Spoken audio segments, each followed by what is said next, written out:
Arce Contigo presenta.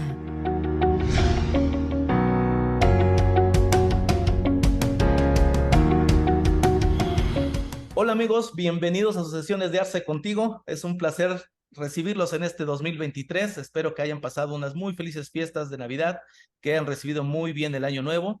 Y en esta nuestra primera sesión de Arce Contigo de este año 2023, pues bueno, estamos de manteles largos porque estamos recibiendo a dos grandes ponentes del tema fiscal, a dos grandes expositores y que además tengo el gusto y el orgullo de señalar como mis amigos que me han estado apoyando mucho en este proyecto, lo cual agradezco infinitamente.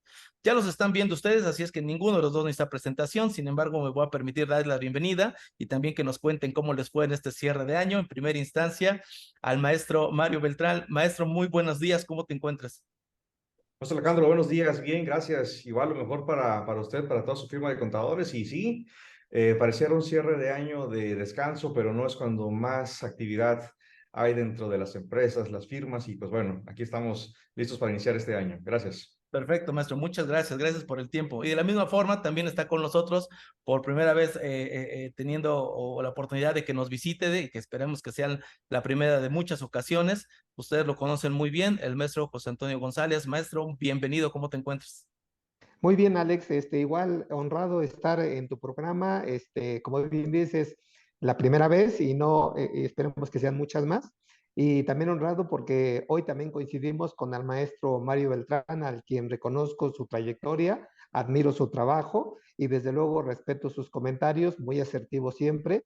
Y desde luego un año que terminó muy agitado en materia de trabajo y más en materia fiscal, porque yo siempre dije, ojalá no se publique la resolución miscelánea el día 28 de diciembre, porque pensaríamos que es un chiste de la autoridad, pero se publicó un día antes. Entonces, a tus órdenes y gracias por la invitación. Muchas gracias. Pues bienvenidos a ambos.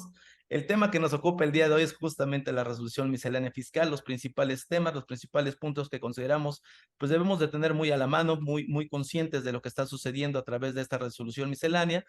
Pues bueno, antes de iniciar también lo quiero invitar a todas las personas que nos hacen favor de seguirnos a que compartan esta información, que le den like, que le den me gusta, prácticamente saben que nos pueden encontrar en todas las redes sociales y pues la intención es cada vez hacer una comunidad más grande y poder compartir información con valor y bueno, aprovechar a los ponentes que nos hacen el favor de estar con nosotros. Así es que sin más preámbulo, vamos a iniciar. A mí me gustaría iniciar esta sesión al respecto de la resolución miscelánea con una reflexión, ya que, pues desafortunadamente, desde mi punto de vista, nos hemos visto en la necesidad de esperar todas las personas que nos dedicamos a la asesoría empresarial, a la asesoría fiscal, pues de esperar con ansia la resolución miscelánea fiscal, ¿no?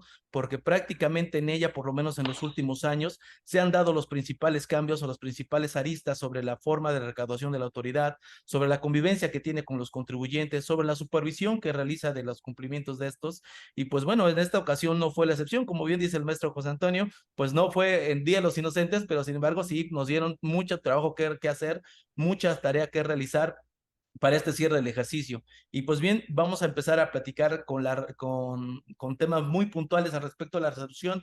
A mí me gustaría iniciar, maestro Mario, con sus comentarios al respecto de una de las reglas que considero más importantes en el proceso que estamos viviendo al día de hoy de este 2023, que es justamente la creación a través de la regla 2152 del órgano colegiado que hace referencia al artículo 5A del Código Fiscal de la Federación.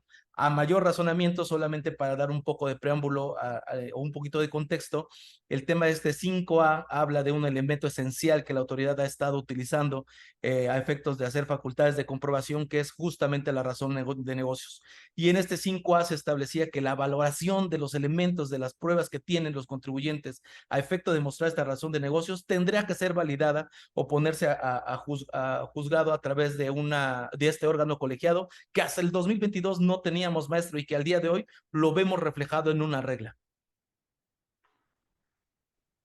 Es correcto. Esta regla, la verdad, nos da una preocupación y no tanto por la aplicación legal, sino porque el concepto de razón de negocios, en mi opinión, es un concepto muy subjetivo. Cuando el artículo 5A del Código Fiscal de la Federación hace la referencia y sobre todo compara el beneficio económico contra el beneficio fiscal, pues el contribuyente tiene que demostrar por qué escogió un beneficio fiscal llamado deducción y no solamente canalizarlo a la reducción del impuesto de la renta, no, sino decir, oye, es cierto, deduje, vamos a pensar 100,000 pesos, pero el beneficio económico por lo menos debe de ser más $1, o sea, 100,000 pesos.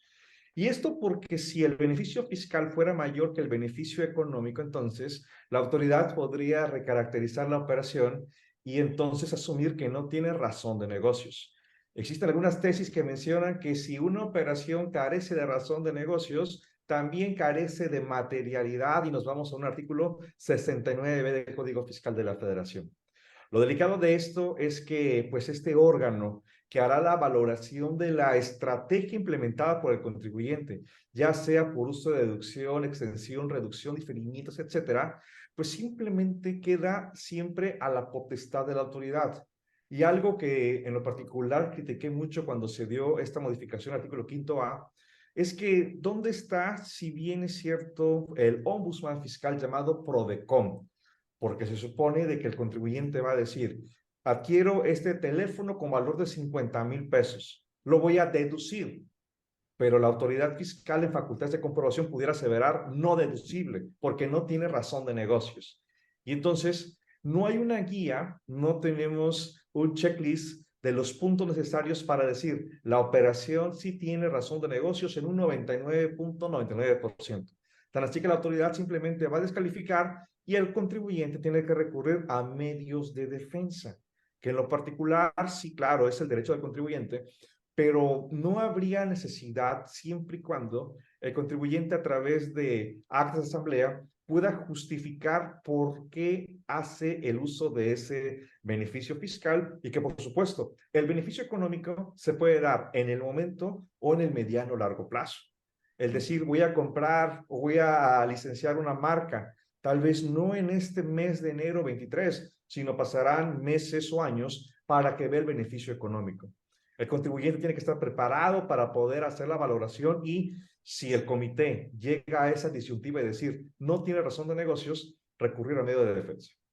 Correcto, así es, maestro. Es un tema bastante delicado porque ya se ha pronunciado mucho algunos especialistas en materia fiscal sobre esta potestad que tendría la autoridad de hacer valoración de pruebas que desde un punto de vista estrictamente jurídico no tendría la facultad de hacerlo al no ser la adecuada para poder hacer esta evaluación. Maestro José Antonio, no sé qué le parezca a usted de esta incorporación de esta regla que pues hasta el 2022 no la teníamos y al día de hoy ya la vamos a tener vigente.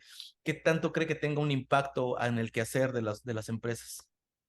Pues mira, Alex, como bien apunta el maestro Mario, que coincido plenamente, yo destacaría tres aspectos. En principio, desde que, perdón, desde que conocimos la adecuación de la razón de negocios en el artículo 5 letra del código, la misma exposición de motivos en su momento decía, no hay una definición de lo que es razón de negocio en la propia ley fiscal, de ahí que nacen algunas tesis y jurisprudencias.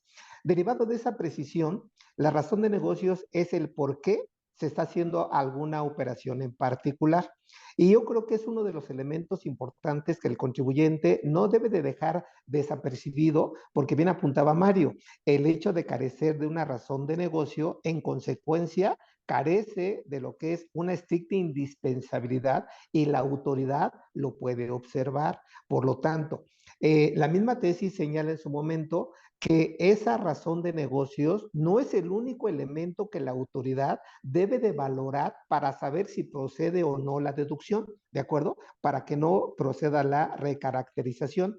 Por lo tanto, yo considero que ya era necesario establecer ese órgano certificador que hoy por hoy, lamentablemente, y digo lamentablemente, se compone por puros funcionarios de la propia autoridad fiscal. Si tú checas la regla en cuestión, que es la regla 2152, básicamente estamos hablando de 11 funcionarios, empezando por el coordinador, el secretario, el prosecretario y tantos funcionarios más. Lo que a mí en particular me llama mucho la atención es que si no hay un pronunciamiento por parte de este órgano certificador, se va a entender como una negativa ficta y eso lamentablemente deja en estado de indefensión al contribuyente en contra de lo que son las garantías propiamente del contribuyente y violentando, si me permites el comentario, uno de los artículos que cada año se publica en la Ley de Ingresos de la Federación, que es el artículo 27, que dice: cualquier iniciativa en materia fiscal debe de reunir una serie de requisitos. El que destaco cuál es: que otorgue certidumbre jurídica al contribuyente. Por lo tanto, cierro el comentario diciendo que el contribuyente se tiene que aplicar para reunir los requisitos estructurales de las deducciones y no tener una observación a futuro por parte de la autoridad fiscal, Alex. Así es, maestro, sí, coincido plenamente. Creo que el tema es por demás interesante, a efectos también de revisar cómo la autoridad ha estado funcionando en el ejercicio de sus facultades, cómo ha estado caminando en este tema. Ha habido también ya algunos comentarios de algunos especialistas también al respecto de que pues propiamente este órgano no debió haber sido designado ni facultado a través de la propia resolución miscelánea, que habemos muchos, ¿no? Que decimos en estricto sentido la resolución miscelánea no te puede generar obligaciones adicionales a las de la ley, ¿no? Pero eso creo que ya lo tenemos rebasado desde hace varios años hacia atrás, donde desafortunadamente inclusive hasta el propio tribunal pues les corrige la plana ahí a la autoridad fiscal y les termina validando este tipo de reglas que en muchas ocasiones no debieran funcionar de esa forma. Sin embargo, pues bueno, terminan siendo una realidad en la vida empresarial del sector, entonces hay que tener mucho cuidado, porque si bien es cierto, si antes no existía este órgano colegiado y que por tanto esas valoraciones podrían carecer de legalidad en estricto sentido del 5A, pues al día de hoy creo que pudiéramos estar hablando de que ya tiene como que el cuadro completo, maestro Mario, para poder decidir si existe o no a criterio de la propia autoridad, que recordemos una autoridad administrativa, pudiera tener razón o no de negocios una operación. Su audio, maestro. Perdón, segundo lo que indica el maestro José Antonio, estamos en un estado en el cual, pues, el contribuyente no tiene realmente la certeza de la aplicación de lo que establece la propia ley. El valorar la estricta indispensabilidad, sí, para mí como contribuyente, pero para la autoridad, en mi opinión, va a ser siempre no, no, no, no. Pongo el ejemplo, si alguien compra una camioneta pick-up con valor de 2 millones, 3 millones de pesos, ¿será deducible? Alguien preguntará, bueno, ¿y para qué la utilizas? No, pues para transportar mercancía. No, pues lo puedes hacer con una camioneta de 1 millón de pesos. Entonces, es ahí donde se va mermando, lejos de la aplicación de la norma, el derecho que tiene el contribuyente de elegir el mejor curso de acción fiscal. Pareciera que también, y ofrezco disculpa al auditorio, pero entraremos en una austeridad fiscal de lo que realmente debe ser estrictamente indispensable, no para el contribuyente, sino para la autoridad fiscal. Sí, sí, sí. Qué tema tan delicado. Pues bueno, es una de las reglas. Vamos empezando apenas la primera regla y como ven, hay muchísima información. Evidentemente, la propuesta, bueno, la resolución miscelánea publicada, pues constan de más de 800 hojas, las que propiamente son la resolución miscelánea son alrededor de 600 y tantas y pues, todo lo demás, los anexos que se publicaron junto con esta. Vamos a seguir avanzando con una siguiente regla, maestros, para ver su opinión. Creo que a mí me parece una de las reglas también más importantes a destacar, ya que se hizo todo un cuello de botella con esta implementación de los nuevos CFDIs para nómina, en donde se han requerido nuevos datos o datos adicionales a los que anteriormente teníamos, y se hizo un cuello de botella en la autoridad, en el SAT, donde no se dio abasto para poder dar toda la información que se requería por parte del sector empresarial a efectos de dar cumplimiento con esta reforma. Tan es así que, bueno, seguimos pateando el bote y otra vez se posterga el periodo de convivencia que se tiene con el CFDI 4.6, el 3.3 y el propio también de nómina. Y al parecer en esta resolución miscelánea viene pues esta regla, la 27148, que habla específicamente a lo mejor de una facilidad o de una opción, me parece viable, para que el patrón pueda obtener la información de sus trabajadores y poder dar por fin cumplimiento a esta obligación de migrar a esta nueva versión de CFDI. Entonces, no sé, adelante, maestro José Antonio, si me gustaría comentar al respecto. Gracias, Alex. Mira, aquí nada más como preámbulo y para que nuestra audiencia tenga los datos, lo que acabas de decir lo encontramos centrado en el artículo 8º, 9º y 10º transitorio, donde precisamente vienen las prórrogas para el CFDI 4.0, que puedo seguir utilizando la versión 3.3 para el CFDI de nóminas y el CFDI general de ingresos hasta el 31 de marzo del 2028. ¿De acuerdo? Ahora, no hay que olvidar que eso es una opción y el artículo 10º habla lo propio en materia de lo que es CFDI de traslado o de ingreso con carta aporte, que es muy diferente. ¿Por qué razón? Este último ya está vigente, simplemente se da la prórroga hasta el 31 de julio del próximo año para que pueda emitir ese CFDI, aunque no cumpla, y así lo dice el texto, con la totalidad de los requisitos. ¿De acuerdo? Ahora, dejando eso como precedente, efectivamente esta regla muy emblemática, la regla 27148, le da facultad a la autoridad fiscal para que los patrones puedan solicitar la información de sus trabajadores inscritos en el RFC para que en su caso puedan timbrar el CFDI de nóminas. Y si me permites, hay una regla bien interesante que no es nueva, Alex, nada más para que lo tengan como contrapeso, que es la regla 2756, donde esa regla dice, y sale publicada cada año, que si el patrón ha emitido un CFDI de nómina y lo ha emitido con errores o con omisiones, le da de plazo hasta el 28 de febrero de este año para que lo pueda cancelar y volver a expedir. Ahora, es importante el comentario porque también hay que recordar de que el día 8 de junio del año pasado, y creo que esa fue la pauta, la autoridad emitió un comunicado de prensa que levantó mucho polvo. Y digo que levantó mucho polvo porque muchos patrones malinterpretaron el que el trabajador no le ofreciera o no le presentara la constancia de situación fiscal, acreditando que no podía timbrar. Y la autoridad en ese comunicado dijo, no hay una relación directa entre la parte laboral y la parte fiscal, son dos conceptos diferentes. Por lo tanto, si el trabajador no te da constancia, tú no tienes por qué despedir o no tienes por qué retener el salario del trabajador, porque son dos cosas totalmente diferentes. Entonces, esta regla, volviendo la que mencionamos, simplemente da la facilidad, pero yo creo que tiene ciertos trucos, Alex, porque si leemos la regla de manera perfecta, me dice que el SAT va a dar la información a los patrones con un primer requisito, siempre y cuando los trabajadores se encuentren ya inscritos en el RFC. Por lo tanto, yo me voltearía a voltear al patrón. Oye, patrón, ¿y realmente has inscrito? Si la respuesta es sí, no tengo problema. Pero si la respuesta es no, partiendo del hecho que la obligación de inscribir a los trabajadores en el RFC es del patrón, no del trabajador. ¿Sí me explicó? Y por otro lado, si leemos la regla, me dice, para aquellos patrones que han tenido una relación laboral en los últimos 12 meses. Entonces, se me ocurre pensar, oye, y si te contrato hoy en enero, a ti, Alejandro, no has trabajado conmigo 12 meses, por lo tanto, puedo no solicitar los datos tuyos en el RFC, de acuerdo a la regla, no. Entonces, creo que tiene sus vicisitudes la regla, pero al final del camino, ahí está la opción. Sí, sí es una buena propuesta, habría que ver la mecánica de hacer la solicitud y en qué tiempo el patrón me puede generar esa información, Alex. Es correcto, es correcto. Gracias, maestro. Maestro Mario, no sé, ¿usted qué opina al respecto de esta facilidad? Si verdaderamente encontraremos en esta regla por fin la solución a tanta vuelta que se ha dado con respecto a la información que debe de obrar en la nueva versión del CFDI. Sí, es un tema que la verdad la autoridad está buscando cómo solventar ese cuello de botella con el tema de las citas, principalmente para aquellos trabajadores que están inscritos o que requieren hacer su cambio de domicilio. El año 2022 el SAT intentó modificar, intentó solucionar temas como, por ejemplo, cambios de domicilio a través de oficina virtual. Hoy pareciera un tanto ocioso el requerir información si yo ya le pagué al patrón por el lapso de 12 meses, pues ya tengo su clave en el RFC, posiblemente le falte su contraseña, pero es una cuestión de validación.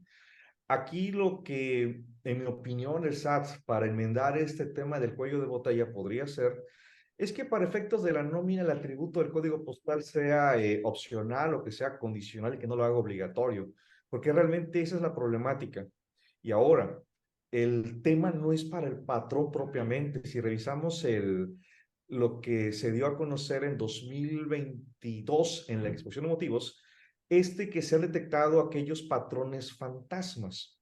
Considero que el SAT tiene que orientar la información a los trabajadores para que revisen su visor de nómina de trabajador y que se cercioren si realmente les están timbrando patrones reales. Y los que no, pues bueno, acudir al Centro de Conciliación de CFDIs a efectos de hacer esta denuncia o esta queja.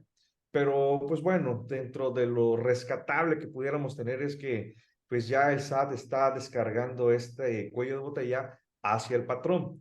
Pero creo que desde el principio se tiene que tener esa posibilidad, que al patrón se le pida que con su RFC y firma electrónica haga la solicitud de todos los trabajadores. Tan así como tenemos el dato del Seguro Social, sería una cuestión de homologar los procedimientos. Pero bueno, no dudo que durante todo este año 2023 el SAT haga algunos ajustes o modificaciones a esa regla en comento. Claro, maestro Mario, ¿usted cree que en atención a lo que el maestro Toño decía al respecto de que solamente va a aplicar para aquellos trabajadores que durante los 12 meses hayan tenido pago de salarios, así como tal, también ustedes considera la regla que eso se establece, que así se establece? Sí, sí, sí, totalmente, totalmente. Y la verdad, 12 meses, como vuelvo a indicar, no le veo el tema si tengo 11 meses, 8 meses, 7 meses laborando. Claro. ¿Acaso el patrón no tiene derecho a recibir información si ya estoy inscrito, si ya tengo una clave en el RFC? Ese es el tema.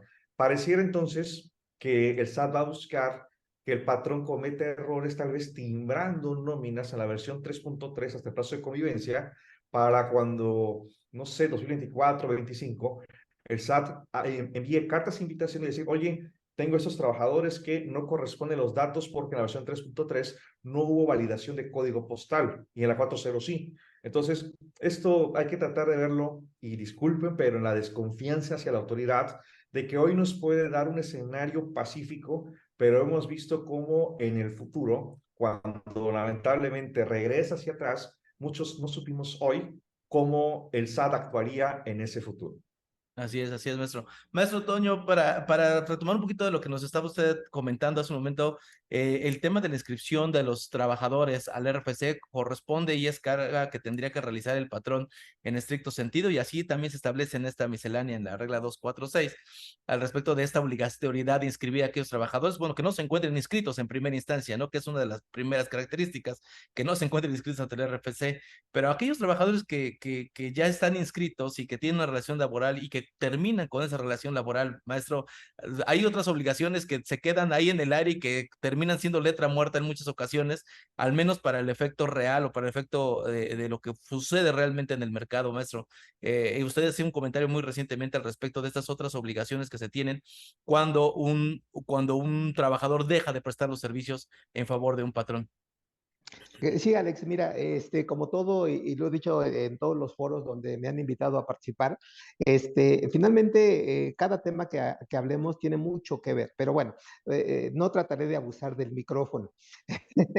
Mira, primer comentario, en base a lo que dice el maestro Mario, no hay que olvidar que sigue vigente la regla 27145, donde precisamente el SAT se le puede invitar para que funcione como conciliador cuando, por ejemplo, se emite un CFDI de nóminas y no se configure una relación laboral, que ese es un temazo, porque finalmente estamos hablando de una simulación.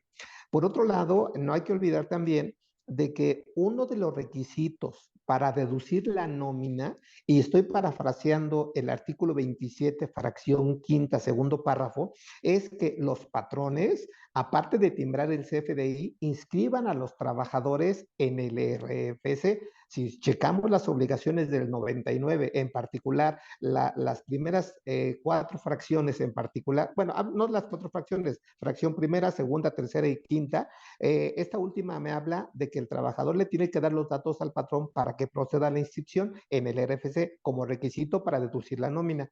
Y efectivamente el comentario que bien apuntas, yo lo dije en un foro recientemente, de que de acuerdo al artículo 30 del reglamento del Código Fiscal de la Federación, cuando se termina una relación laboral, dependiendo obviamente del estatus del trabajador, pero si solamente tenía ingresos por sueldos y salarios, el patrón tendría la obligación de dar una suspensión de actividades del trabajador en el RFC. Diferente sería cuando contrata a un trabajador, si ese ya está inscrito en el RFC, si está una suspensión de actividades, ¿qué es lo que debiera de proceder? Una reintegración en el RFC, ¿de acuerdo? Situación que en la práctica, lamentablemente por mi experiencia, no todo lo cumplen, ¿eh? Entonces yo pondría en tela de juicio, número uno, aparte de los errores en el timbrado del CFDI, la posibilidad de que la nómina la pudiera observar la autoridad como un gasto contable no fiscal.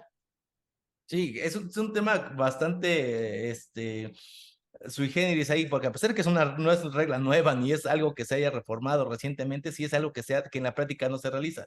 Desde mi punto de vista, y antes de entrar a cuadro, justamente lo comentábamos, ¿no? Yo decía, es que a mí me parece que la regla en este sentido es imperfecta, puesto que no tiene sanción, desde mi punto de vista, porque en código se establece una multa para aquellos que teniendo la obligación de inscribir, no inscriban, ¿no? Que sería el Claro. primer caso que está señalando, pero ya de reactivar no se señala como tal y desde mi punto de vista, en términos del artículo 5 del propio código, pues deberíamos de hacer una aplicación estricta, ya que se trata de una carga hacia los particulares o de una multa o una sanción, ¿no? Maestro Mario, no sé qué opinión tenga al respecto de este tema, que sí de repente, y es un comentario que a todos dejó fríos, yo estuve en esa sesión, maestro, donde usted comentó eso, y a todos los dejó como congelados con ese comentario.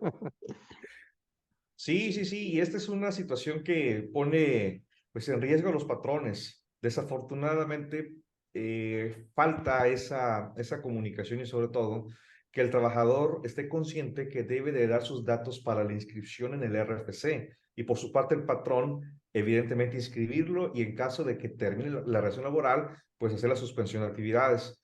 Pero esto pasa desapercibido porque si bien es cierto, hay sanción, lamentablemente no se aplica. Y cuando estamos ya en facultades de comprobación o las hoy invitaciones de la autoridad, pues simplemente nos damos cuenta de que no lo hicimos y tratamos de corregir cuando ya es demasiado tarde. Pareciera que es un juego en el cual la autoridad, y digo, no quiero señalar que lo hace con intención, porque ahí está la ley y el reglamento, pero espera ciertos periodos o ciertos años para poder hacer esa revisión y el contribuyente pues no está listo y entonces llegan las consecuencias. Pero sí, hay que tener mucho cuidado con las obligaciones tanto de patrones y trabajadores en ese tema de la inscripción o suspensión de actividades. Así es, maestro. Decía yo hace un momento al inicio de la sesión, hay reglas y es donde se vuelve complicado este tema del manejo y del estudio como tal de la resolución miscelánea, porque hay reglas que se quitan, hay reglas que se ponen, hay reglas que cambian de numerales y hay reglas que cambian de manera tan delicada o en términos tan pequeños que pareciera que no tienen mucha repercusión, pero al estudio y al análisis de esta, pues bueno, te das cuenta que hay muchas repercusiones al respecto. Y quiero hacer el señalamiento porque es la regla que quiero señalar en este momento, tuvo una modificación muy ligera, prácticamente imperceptible a primera vista dentro de este proceso, y me quiero referir a la regla 2413, que es sobre la aclaración de las cartas invitación y exhorto, que en 2022 señalaba que las cartas de invitación se generaban por la omisión o incumplimiento de cargas en materia de impuestos, declaraciones, etcétera. Y al día de hoy hay una pequeña modificación porque lo único que señala es si existiera alguna omisión por las disposiciones fiscales en términos generales. Y disposiciones fiscales es todo. Entonces, una pequeña modificación, maestro Mario, puede tener repercusiones interesantes porque las cartas de invitación, como vimos a este 2022, son el pan de cada día por parte del SAT y de la comunicación que tienes a los contribuyentes. Sí, es correcto y la verdad, analizando el comparativo de la regla hasta 2022, pues solamente eran declaraciones por ejercicio, periodo, mes, etcétera. Hoy la regla cambia su redacción y señala disposiciones fiscales. Entonces, algo que le sucede mucho al contribuyente, hay que decirlo a su contador y a la contadora, es que nos orientamos mucho en lo que indica la constancia de situación fiscal en cuanto a las obligaciones. Oye, es que me llegó esta invitación, la constancia no lo señala. No nos podemos orientar, no puede ser el documento fuente una constancia de situación fiscal, si no es propiamente la ley.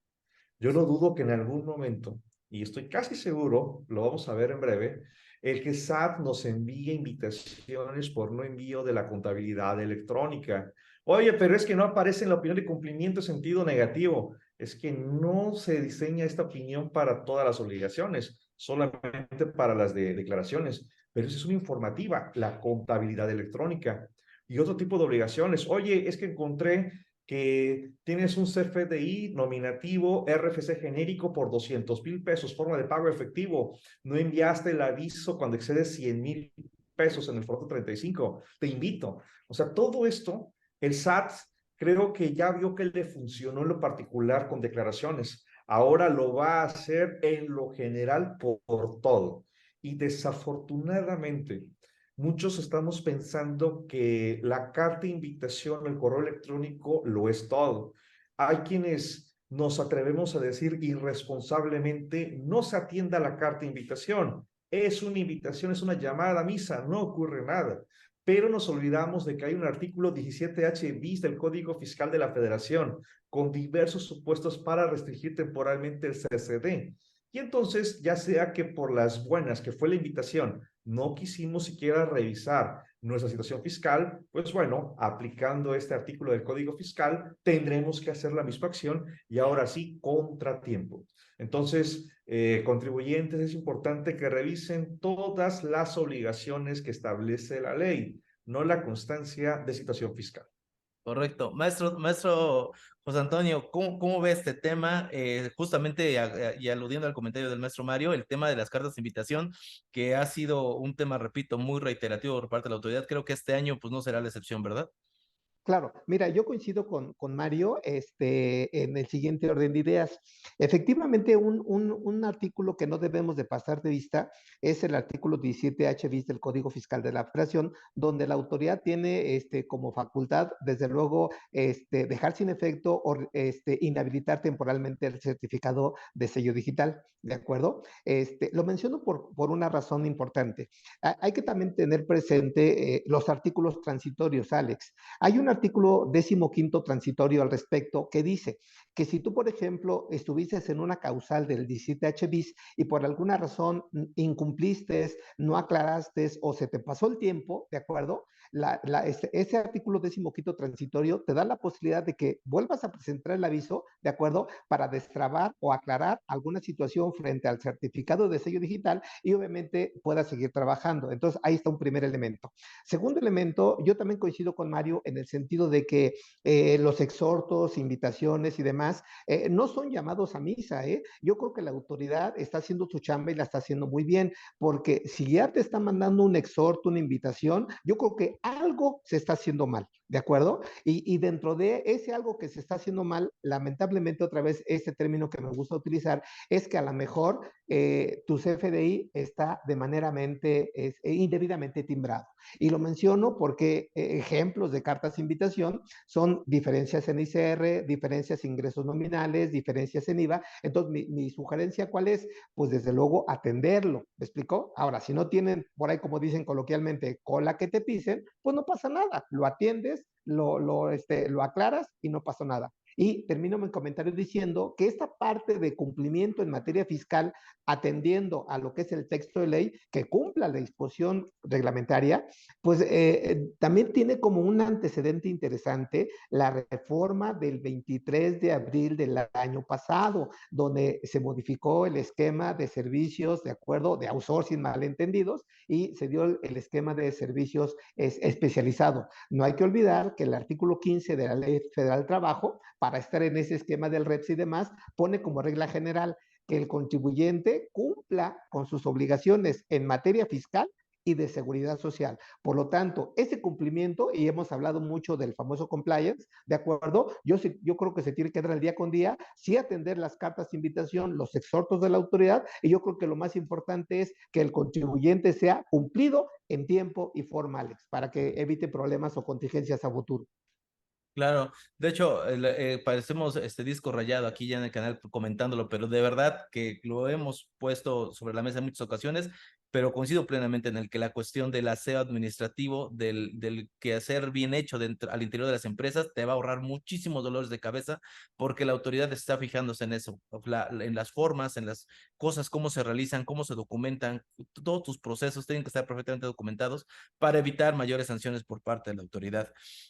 Hay otro tema dentro de la propia resolución que no podemos dejar pasar porque también ha sido de los que llenan las planas en redes sociales y en todo este tipo de cuestiones, y creo que pues bueno, es necesario tocarlo, justamente el anexo 8 que se ha publicado junto con esta resolución miscelánea en el mismo día, y que tiene que ver justamente con las tablas en materia de la ley de impuesto sobre la renta. Hay una modificación, tenemos una modificación para este 2023, hay una actualización de las tarifas en materia de impuestos sobre la renta.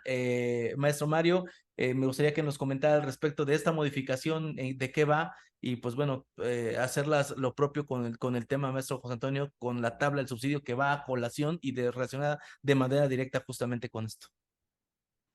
Claro, maestro Alejandro. Pues sí, tenemos una aplicación del artículo 152 de la ley del ISR en cuanto al efecto inflacionario. Recordemos que este artículo menciona que cuando la inflación, desde el último mes en que se actualizó la tarifa del artículo 152 y del 96, la inflación exceda del 10%, se tendrá que hacer la actualización. Se hizo el comparativo, se llegó al 14%, y es entonces que hoy en el anexo 8 de la resolución fiscal 2023 tenemos tarifas actualizadas, tanto para el ISR anual, el mensual, el diario, semanal, quincenal, etcétera. Aquí es muy importante y sobre todo dejar en claro cuál es la sustancia de esta actualización. Ya lo dijimos, la inflación. Algunos periódicos señalan que se va a pagar menos impuestos y algunas personas pues aplauden al gobierno, pero realmente no es así. Lo que ocurre con esta actualización es que los tramos de cada uno de los renglones del artículo 152 se amplían y entonces el ingreso pues ya no está en un quinto renglón, sino se va a un cuarto renglón y dependiendo. Entonces, esto es importante dejarlo en claro. Algunas personas han preguntado, oye Mario, ¿qué pasa con la tabla del régimen de confianza? Esa no se actualiza. Oye, ¿qué pasa con los porcentajes de plataformas? Esos no se actualizan. Las únicas tarifas que se modifican serán las del cálculo del ISR del artículo 152 anual y 96 mensual, y que su fundamento del anexo 8 deriva del reglamento de la ley del impuesto sobre la renta. Y bueno, ahorita vamos a poner atención a lo que dijo el maestro José Antonio respecto al subsidio para el empleo, que también es un tema preocupante, pero es el comentario, maestro Alejandro. Gracias, maestro. Adelante, maestro Antonio. Gracias, Alex. Mira, yo creo que tenemos que hacer esto un poquito más seguido porque hay mucha tela de dónde cortar, Alex. Y desde luego un placer compartir opiniones con ustedes. Pero bueno, mira, antes de darte mi opinión, yo creo que tenemos que recapitular cómo se calcula la retención de impuestos sobre la renta. Fíjate, un comentario que yo siempre lo pongo en la mesa cuando doy mis pláticas, mis cursos y demás, y yo les pregunto, por ejemplo, al contador, oye, si tú pagas por semana, ¿qué tarifa aplicas? Y me dice, pues la semanal. Le pregunta a otro, si tú pagas por quincena, ¿qué tarifa aplicas? Dice, pues la quincenal. Yo creo que desde ahí tenemos que volver a retomar el cálculo de la retención. ¿Por qué menciono esto? Porque el hecho de aplicar tarifas que ya se publicaron en el anexo 8, como bien apunta Mario, al final del camino, si tomamos como referencia el reglamento de la ley del impuesto sobre la renta, por ahí del artículo 176, me dice que la aplicación de tarifas semanales, decenales, catorcenales o quincenales es una opción. ¿Me explicó? Porque la ley en el artículo 96 me dice que a la totalidad de ingresos que se perciban en un mes se le aplicará la siguiente tarifa. ¿Sí me explicó? Y si estamos ya en el día con día, no es lo mismo aplicar una tarifa mensual que una tarifa quincenal, atendiendo obviamente a las incidencias del trabajador. Hablo de tantas situaciones que se pueden dar. Entonces, ahí está un primer comentario. Otro segundo comentario es, yo creo que es importante lo que dice Mario, porque efectivamente la ley de impuesto a la renta es precisa en ese sentido, de que cuando la inflación rebase más del 10%, las tarifas se actualizarán. Y hoy por hoy, 2023, estamos en ese supuesto. Por lo tanto, por el movimiento de la actualización, pues desde luego va a haber una disminución en la retención del impuesto sobre la renta, dependiendo obviamente la base de que es el ingreso grabado. Pero si comparamos la actualización de las tarifas y tomamos como referencia la tabla del subsidio para el empleo, que también, por cierto, nadie hace caso de ese artículo décimo de la ley de renta, que debemos de hacer un ajuste al subsidio para el empleo, situación que nadie hace, Alex. Y ese ajuste pudiera provocar de que si no lo hago, pudiera perder el derecho de acreditar el subsidio para el empleo que yo le doy a mis trabajadores, situación que es crítica. Sin embargo, cierro el comentario diciendo que a diferencia de la tarifa, la tabla del subsidio para el empleo, si la comparamos con el anexo 8, no sufre actualización, seguimos utilizando la misma tabla del subsidio para el empleo. Entonces, al final del camino, pues es un beneficio, digamos, parcial, entre comillas, para el trabajador, donde si lo acotamos directamente al cálculo crudo, pues desde luego al trabajador sí se le va a dejar de retener un poquito de impuesto a la renta, Alex.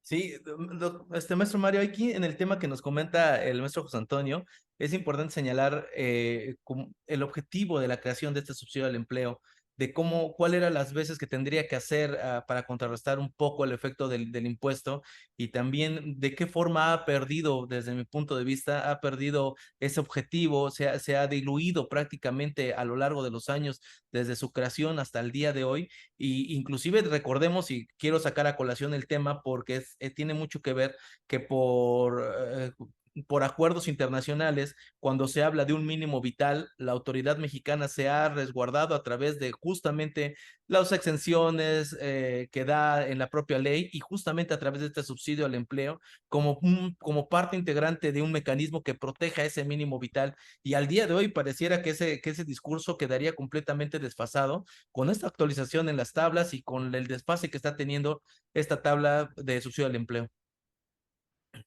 Lamentablemente no tenemos una disposición que obligue a actualizar esa tabla de subsidio para el empleo. Y es tan crítico porque el espíritu o el propósito de esta tabla es ayudar al trabajador a que no absorba la carga fiscal del impuesto que le corresponde por los salarios con base al artículo 96 en relación al 94. Sin embargo, hoy sabemos de que los salarios mínimos están incrementando pues de una manera interesante y no voy a tocar el tema de el cuánto o por qué, pero sabemos de que existen pues prácticamente dos regiones o dos zonas respecto a este salario mínimo, la frontera norte y el resto del país. Es muy curioso, por así decirlo, cómo los salarios mínimos de la frontera norte ya no alcanzan subsidio para el empleo. Todo el impuesto que se genere respecto al ingreso va directo. Así, si corresponden 1,000 pesos a retener, ya no hay subsidio para el empleo contra qué contrarrestar, primer elemento. Y en el resto del país, si hacemos el comparativo, prácticamente ningún trabajador tendrá ese subsidio para el empleo a devolver o a entregar en efectivo, porque pues ya el subsidio que le corresponde con base a la tabla simplemente es menor al impuesto sobre la renta de la tarifa del artículo 96. Entonces, todos los trabajadores tendrían impuestos sobre la renta a retener. Ya no habría ese subsidio y prácticamente estaríamos, si no en el último año, sí en los últimos, en los cuales los patrones tendrían el derecho de acreditar ese subsidio para el empleo contra el impuesto sobre la renta propio y retenido a terceros.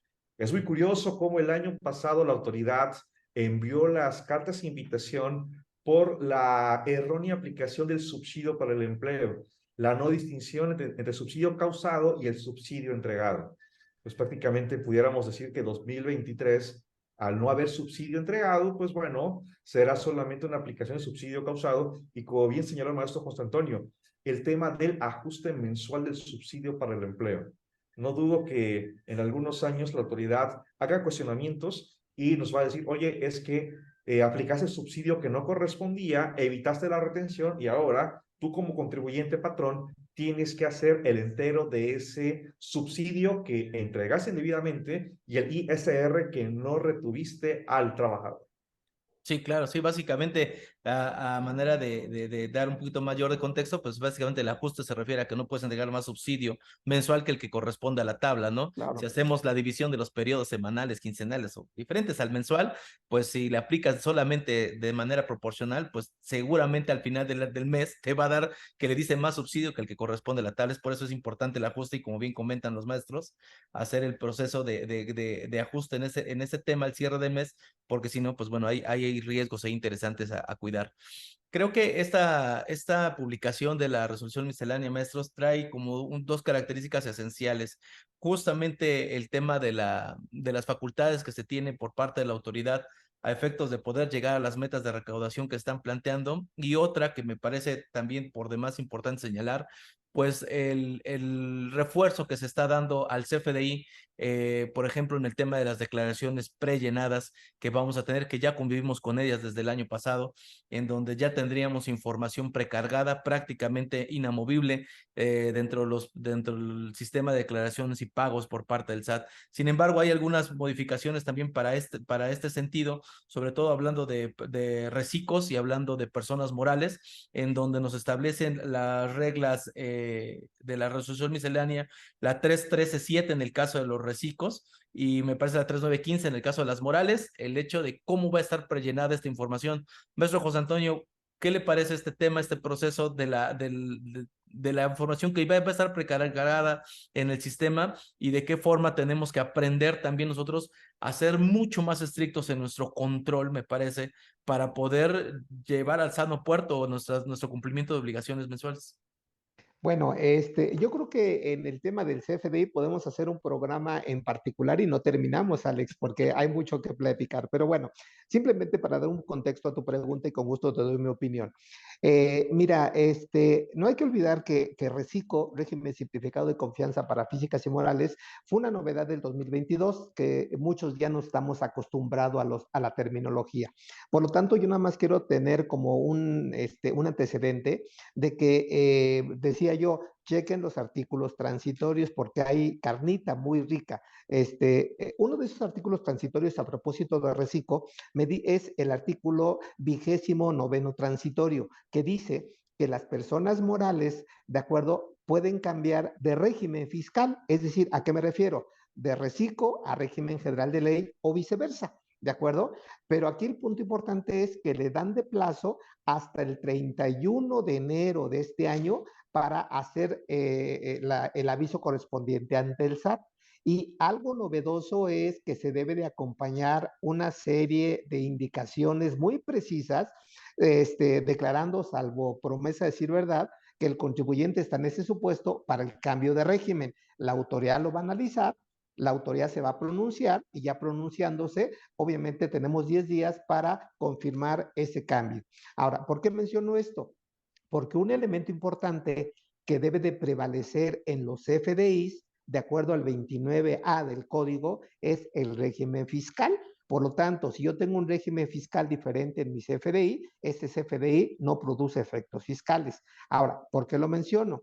Porque las reglas en materia de CFDI, que son muchas, prácticamente siguen la misma línea que el 2022. No hay cambios, ¿de acuerdo? Excepto la cancelación, que ahorita a ver si puedes tomar esa regla, que sí tuvo un cambiecito, ¿de acuerdo? Ahora, ¿por qué menciono esto? Porque no es novedad y los FDIs con el uso de la tecnología ya vinieron para quedarse. Es una realidad que para todos los contribuyentes, físicas, morales y reciclo no es la excepción, la información ya viene precargada. Ahora, lo único que yo haría es verificar si emito mi CFDI de acuerdo al procedimiento tradicional o de acuerdo a una opción que viene en resolución miscelánea. Y lo menciono porque el efecto fiscal puede ser diferente en materia de reciclo, sin olvidar que los reciclos acumulan en base a flujo de efectivo y deducen en base a flujo de efectivo, ¿de acuerdo? Entonces, si es una realidad que ya venga la información precargada, yo lo único que indicaría es revisen que esté perfectamente timbrado para que proceda la acumulación o la deducción, Alex. Entonces, hasta ahí el comentario. Correcto, maestro, muchas gracias.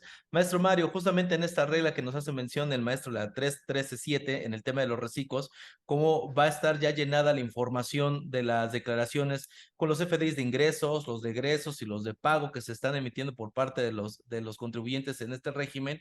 Y me parece que esta regla sustituye a la anterior 31313, ¿no? En donde había esta disminución, pero directamente en la declaración anual me parece que sería. Sí, es correcto. Lo que tenemos entonces es de que la regla ya cambia y ese concepto de los CFDIs de egresos por devoluciones, descuentos, bonificaciones, que para la declaración o ajuste anual 2022 se podrá aplicar solamente en declaración anual, en la resolución 2023 simplemente desaparece. Lo que se está pensando, y esto hay que dejarlo muy en claro porque algo que sucede, la resistencia al cambio. En mi opinión, el hecho de que haya una extensión de la convivencia, la versión 3.3, va a generar un desorden. En mi opinión, empecemos ya a partir de enero 2023 emitiendo la versión 4.0. ¿Por qué? Porque por todos los regímenes que se han expuesto, reciclo, personas físicas, personas morales, régimen general, ya se van a considerar tres tipos de CFDIs. Los de ingresos, por supuesto, los que sean los PUE efectivamente percibidos.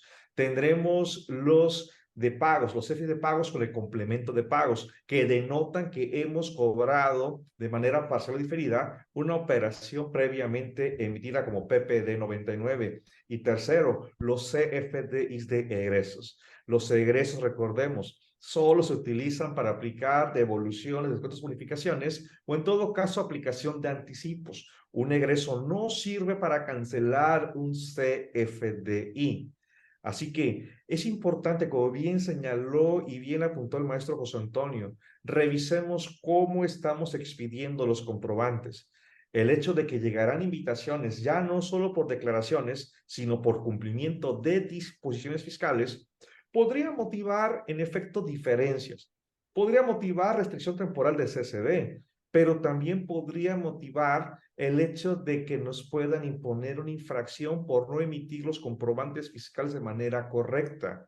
Podría motivar que la cancelación de los FDIs puedan generar una multa por cancelarse fuera del plazo establecido por la propia miscelánea.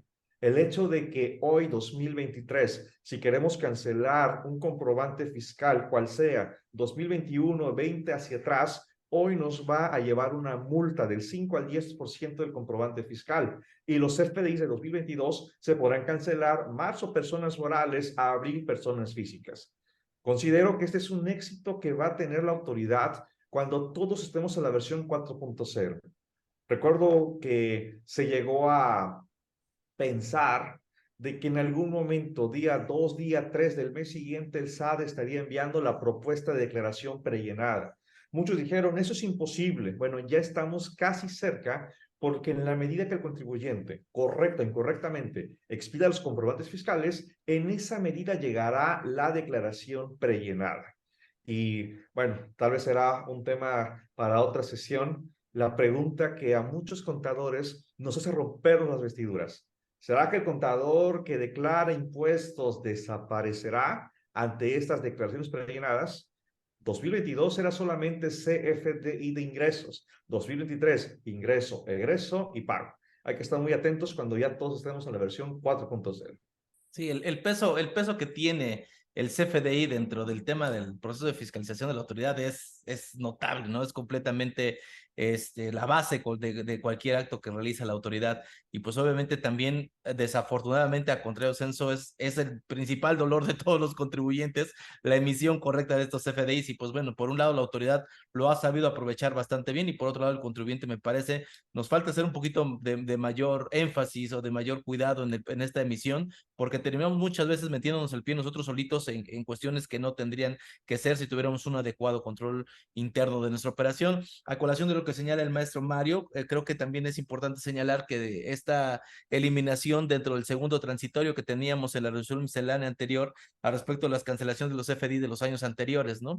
Que también fue tema de reforma o de modificación me parece que en la cuarta modificación de la resolución miscelánea, pero al día de hoy no está vigente en esta 2023. Por tanto, en estricto sentido, nosotros no podríamos hacer cancelaciones de años anteriores, ¿no? Dentro de de este orden de ideas o de entre este análisis tendría que ser bajo esa forma porque esta regla o este transitorio ya no existiría. A colación de esto, maestro José Antonio, entonces las reglas generales para cancelación de CFDI, ¿cómo quedarían en este proceso para llevar a cabo alguna cancelación, ya sea en un régimen general o a través del reciclo, ¿no? Para aquellas personas que se encuentran en el reciclo. Claro, mira, Alex, no hay que olvidar de el punto de vista de la autoridad, cuando desde el año pasado la exposición de motivos había digamos, un choque de poder en el sentido de que el Ejecutivo Federal, a propósito de cancelación, había sugerido que como reforma 2022 se pusiera que se podía cancelar hasta la fecha que el contribuyente presentara declaración anual. Finalmente no quedó. Si checamos el 29 letra A del código, la cancelación debe de proceder en el mismo ejercicio. Y efectivamente ese artículo transitorio que mencionas ya no aparece, pero sin embargo, donde viene la sustancia de la cancelación es en la regla 2147, ¿de acuerdo? 27147, corrijo, 27147, donde esa regla me dice que la cancelación de los FDIs solamente va a proceder hasta la fecha, y lo acaba de mencionar el maestro Mario, de que el contribuyente presente declaración anual, ya sea en marzo o en abril, para contribuyentes en lo general. Y en materia particular, reciclo, personas físicas solamente pueden cancelar los FDIs en el mismo mes en que los emitan, ¿de acuerdo? Porque así hay una disposición particular para efecto de reciclo. Ahora, no hay que perder de vista, y es un comentario que también dejo en la mesa, donde no hay que perder el punto de que el CFDI, si provoca deducción, ese CFDI debe de tener la fecha del año en que se deduce. Estoy citando la fracción 18 del artículo 27 de la Ley del Impuesto sobre la Renta. Y lo menciono porque para muchos contribuyentes, yo te emito un CFDI, por ejemplo, 2022, y acordamos que te lo cancele y se emita a más tardar, se vuelve a emitir a más tardar en marzo de este año. La pregunta sería, oye, ¿y sería deducible para ti en el año pasado? Mi punto de vista es que no, porque ya está cambiando de ejercicio fiscal. Entonces, yo es lo único que resaltaría, pero al final del camino, esa regla que acabo de mencionar permite sí cancelar CFDI hasta la fecha que se presente de la declaración anual del contribuyente, Alex. Correcto, maestro. Muchas gracias. Maestro Mario, hablando ya que ya tocamos algunos temas en la cuestión de reciclo, hay otra regla también importante que me llama la atención, que es la 31322, que es al respecto de la aplicación de las pérdidas fiscales que se hubieran generado hasta antes de pasar al tema del reciclo. Prácticamente también esta regla queda cancelada, ya no existe en esta resolución y por tanto con ello las pérdidas que no disminuí en su momento, ya no podría yo realizarlas para este ejercicio.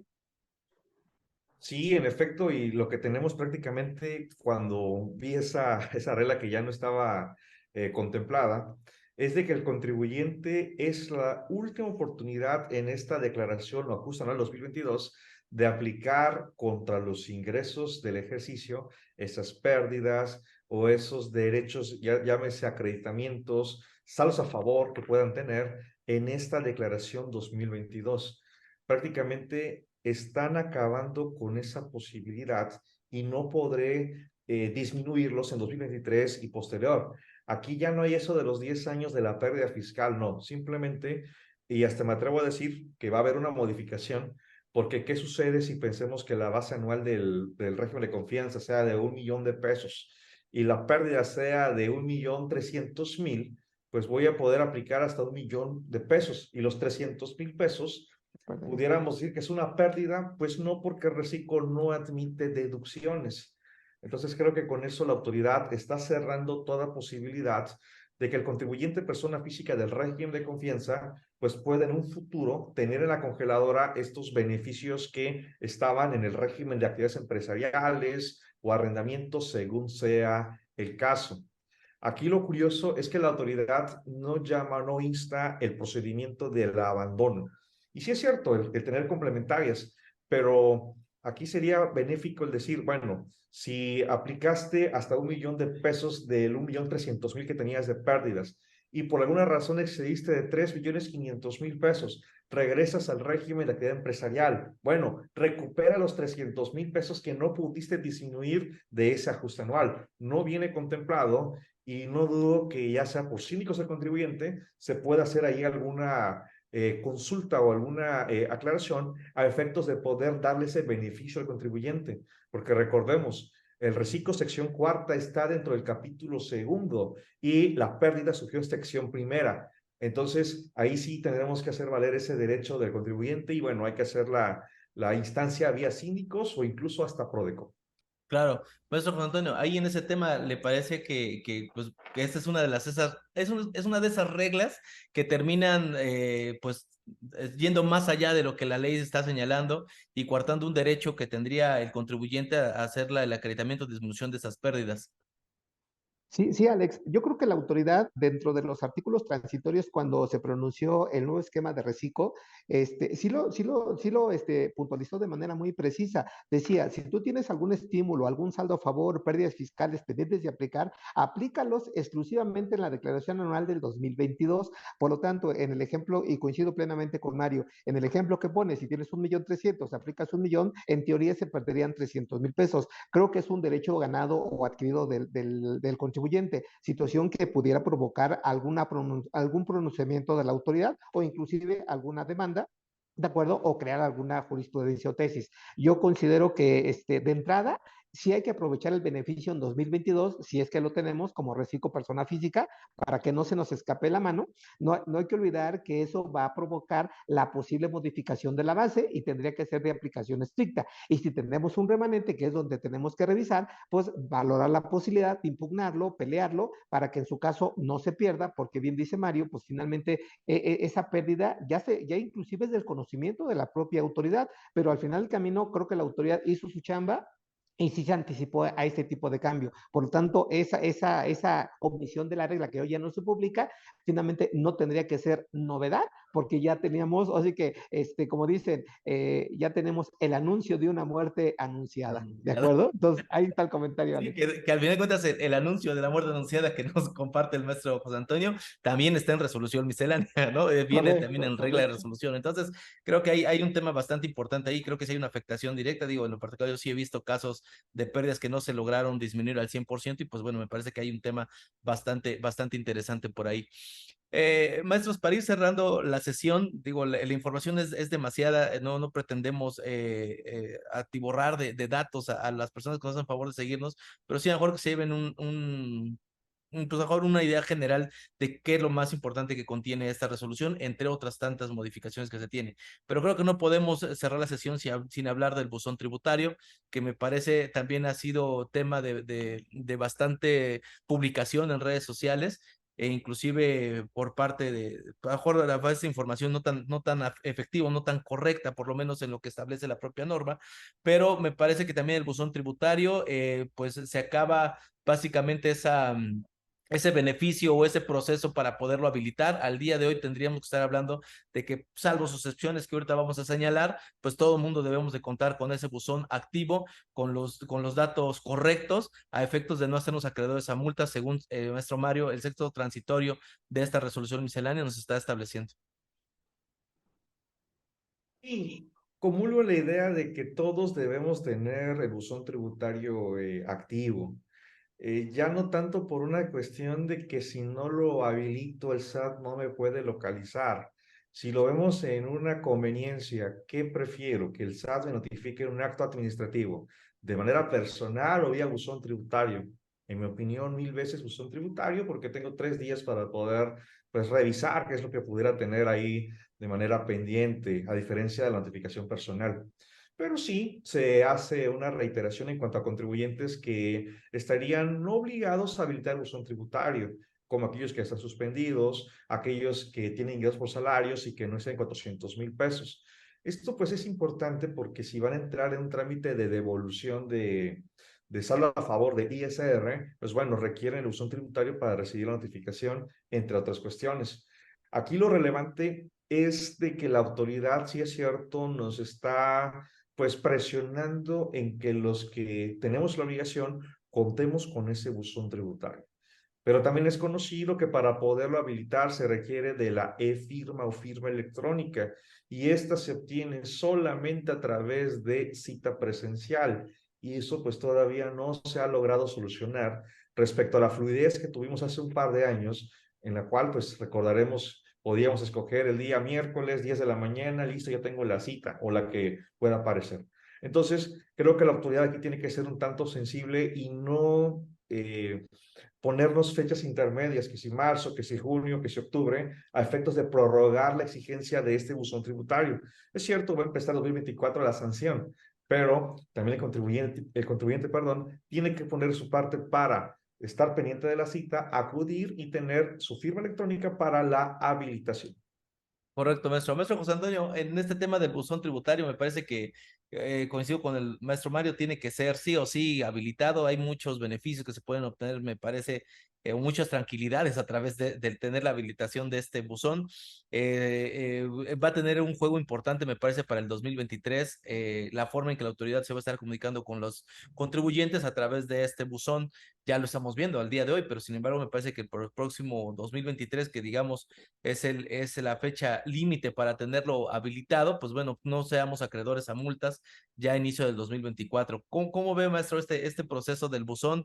¿Cómo lo ha estado utilizando la autoridad y su comentario al respecto de que los contribuyentes que pues, todavía se resisten a tener esa información al día? Claro, yo creo que al igual que los FDIs, Alex, el buzón tributario, a través del uso de la tecnología, yo creo que es un gran acierto de la autoridad. Y va de la mano, como bien dice Mario, va de la mano con la firma electrónica. Y efectivamente todos los contribuyentes ya debemos de contar con ese buzón tributario, con excepción de los trabajadores asimilables que no rebasan 400,000, ¿de acuerdo? Y sin embargo, para reciclo persona física, sí se abre una posibilidad en los transitorios de esta resolución miscelánea de que los reciclos personas físicas tienen hasta el 31 de marzo para habilitar los dos elementos, su firma electrónica y su buzón tributario, ¿de acuerdo? Fuera de ese plazo, salvo que la autoridad diga un plazo adicional, todo el mundo ya debe de contar con ese buzón tributario. Y efectivamente es la forma más, digamos, económica, más fácil y con mayor penetración de notificar al contribuyente y de tener esa comunicación. Y desde luego ese buzón tributario sirve para muchos trámites, ¿de acuerdo? Y uno de ellos es precisamente para una posible cancelación a propósito de los CFDIs. Por lo tanto, yo estoy en pro de sí utilizar el buzón tributario, siempre y cuando, y voy a utilizar una palabra a lo mejor fuerte y espero con el debido respeto de la autoridad, siempre y cuando la autoridad no abuse, ¿de acuerdo? Porque efectivamente luego abusa, que generando, digamos, inquietud a los contribuyentes, terrorismo a los contribuyentes, y realmente nada más estamos viendo qué viene en el correo, qué viene en el buzón, y ya nos pone a temblar, Alex.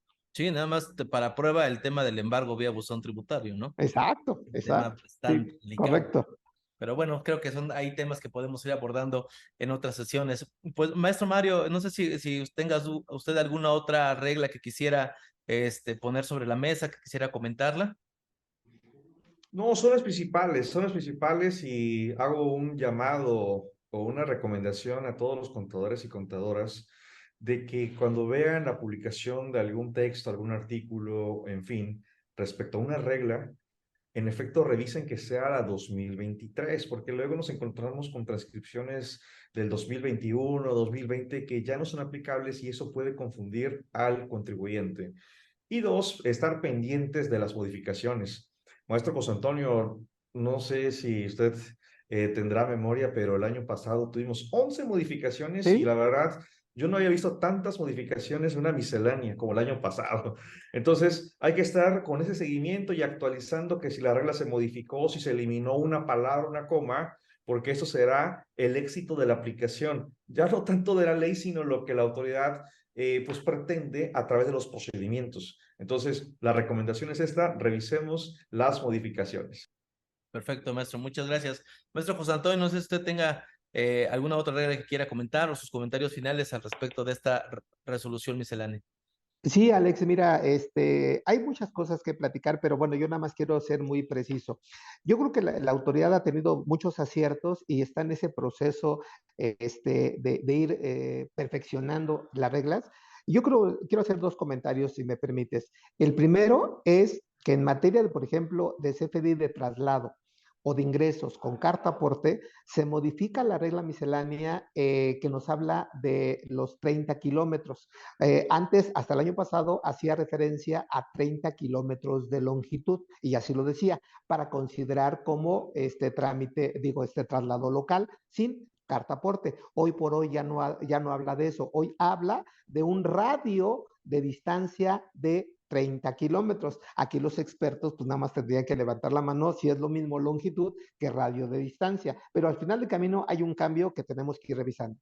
Y otro cambio que también viene mucho de carta de beneficiario controlador, se adicionan dos fracciones en la regla 28122, precisamente señalando la documentación que se debe de habilitar en el expediente del beneficiario controlador, y se ponen por lo menos 5 requisitos para conceptos que no son novedad, que se llaman cadena de control y cadena de titularidad. Es decir, ¿quién está atrás de los famosos prestanombres, si me permites el comentario, o de los famosos testaferros? Porque muchas veces está una persona, pero no es el que realmente está invirtiendo. Entonces, la autoridad quiere saber quién está atrás de ese prestanombre, ¿de acuerdo? Hablando de esta cadena de titularidad, solicitando los datos generales, como son su nombre, su residencia, su país, ¿de acuerdo? Su RFC, su domicilio, entre otros. Entonces, creo que la autoridad está pidiendo una información más mayúscula para tener realmente los datos que necesita para identificar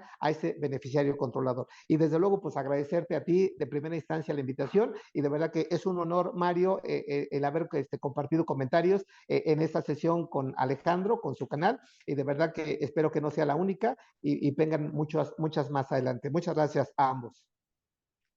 Al contrario, maestro, muchísimas gracias a usted por el tiempo. Muchísimas gracias, maestro Mario, por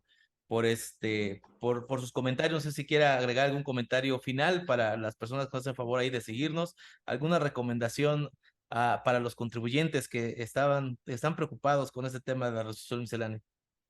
Sí, claro, pues bueno, no hay que preocuparse, hay que estar muy atentos de todos los cambios, modificaciones y sobre todo, pues, estas publicaciones, estos foros que se hacen, del cual pues todos aprendemos, y en lo particular aprendí mucho de ustedes dos, y que pues siempre con fundamento. La autoridad, eso es una autoridad y no hay que tenerle miedo ni temor, simplemente aplicar lo que corresponde y no tendremos problema alguno. El que no me haya pasado, el que no me haya ocurrido o que a mi familiar no le pasó, no quiere decir que a mí no me vaya a ocurrir. Simplemente ya tenemos una autoridad fiscal, sí con fallas en su página de internet, sí con fallas en las citas, pero los procesos recaudatorios están siendo más eficientes.